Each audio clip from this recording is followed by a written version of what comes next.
हरे कृष्णा दोस्तों, स्वागत है आपका हमारी आज की वीडियो में, जिसमें हम देखने वाले हैं कि अगर भगवान का कोई सच्चा भक्त किसी कारणवश माया के जाल में फंस जाता है तो कैसे भगवान उसका कल्याण करते हैं और उसे अपने चरणों में जगह देते हैं।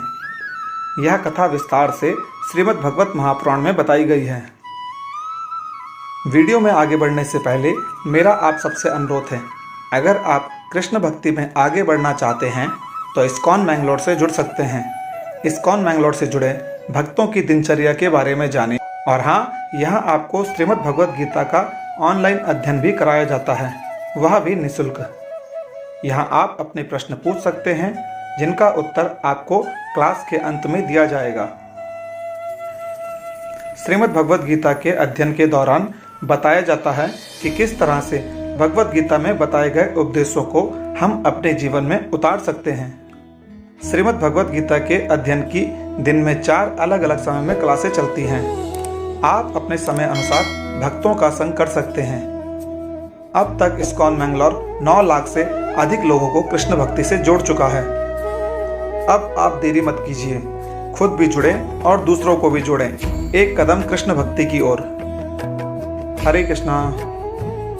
तो चलिए अब लौटते हैं आज के टॉपिक पर। अजामिल बड़ा ही शास्त्रज्ञ, सीलवान, सदाचारी व सद्गुणों का खजाना था। ब्रह्मचारी, विनय, जितेंद्रिय, सत्यनिष्ठ, मंत्रोवेता और पवित्र भी था। इसने गुरु, अग्नि, अतिथि और वृद्ध पुरुषों की सेवा की थी। अहंकार तो इसमें था ही नहीं। यह समस्त प्राणियों का हित चाहता, उपकार करता, आवश्यकता के अनुसार ही बोलता और किसी के गुणों में दोष नहीं ढूंढता था। तो फिर अब बात आती है कि जब अजामिल में इतने सारे गुण थे तो वह अपने पद से भ्रष्ट कैसे हुआ। यह बात हमारे लिए भी जाननी बहुत जरूरी है कि कई बार हम सोचते हैं कि थोड़ा बहुत गलत कर भी लिया तो हमारा क्या बिगड़ जाएगा, लेकिन अजामिल की कहानी हमें बताती है कि जहाँ पहली गलती हो वहीं रुक जाओ, वरना आपका पूरा जीवन नष्ट भ्रष्ट हो जाएगा।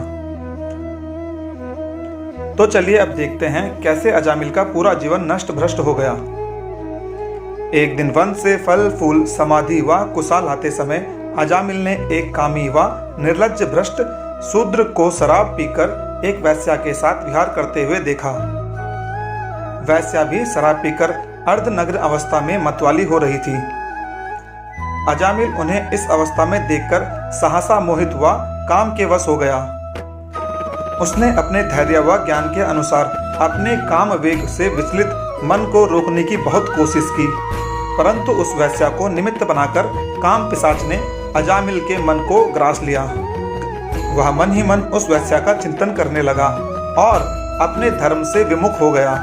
उस उल्टा को प्रसन्न करने के लिए अजामिल ने अपने पिता की सारी संपत्ति भी दे डाली। वह अपनी कुलीन नवविवाहित पत्नी तक का त्याग कर दिया।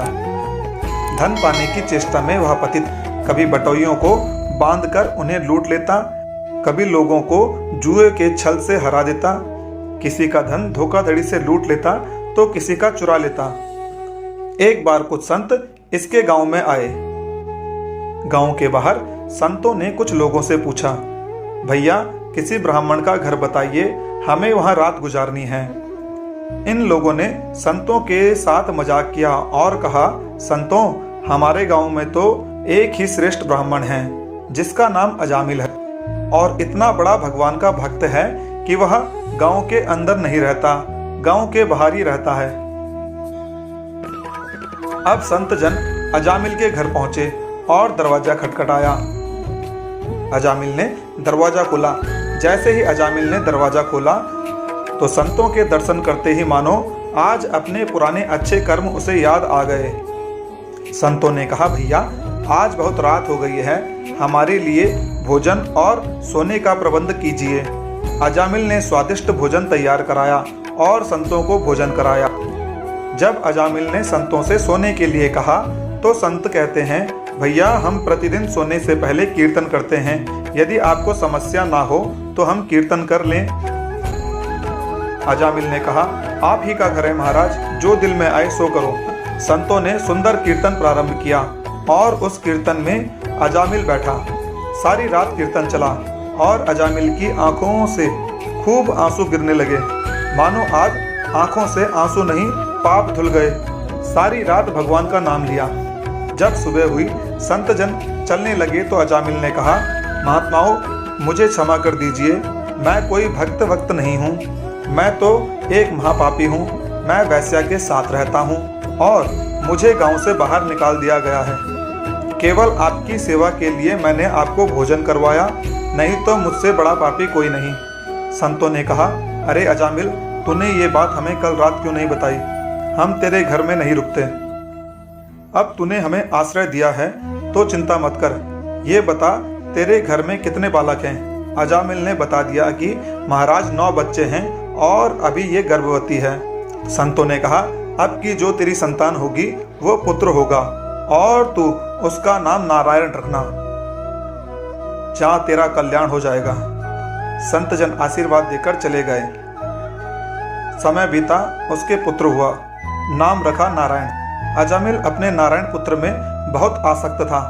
अजामिल ने अपने संपूर्ण हृदय अपने बच्चे नारायण को सौंप दिया था।